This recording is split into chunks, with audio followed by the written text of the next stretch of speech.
everyone! Andito tayo ngayon sa gala night ng Online Business Academy dito sa Cebu.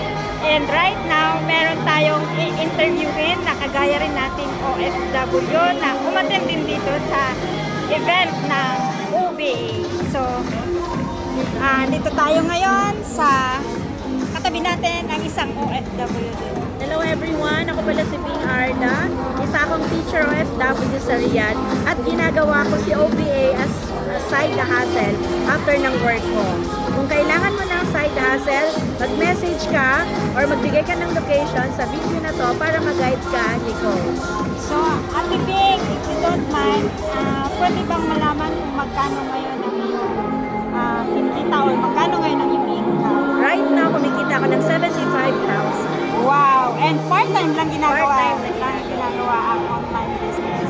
So, ano ngayon ang mapapayo mo sa kagaya nating OFW? Sa mga OFW na katulad namin, kung naghahanap kayo ng side hustle or extra income after work, mag-message kayo or mag-drop location kayo sa video na to para mag-guide kayo nito.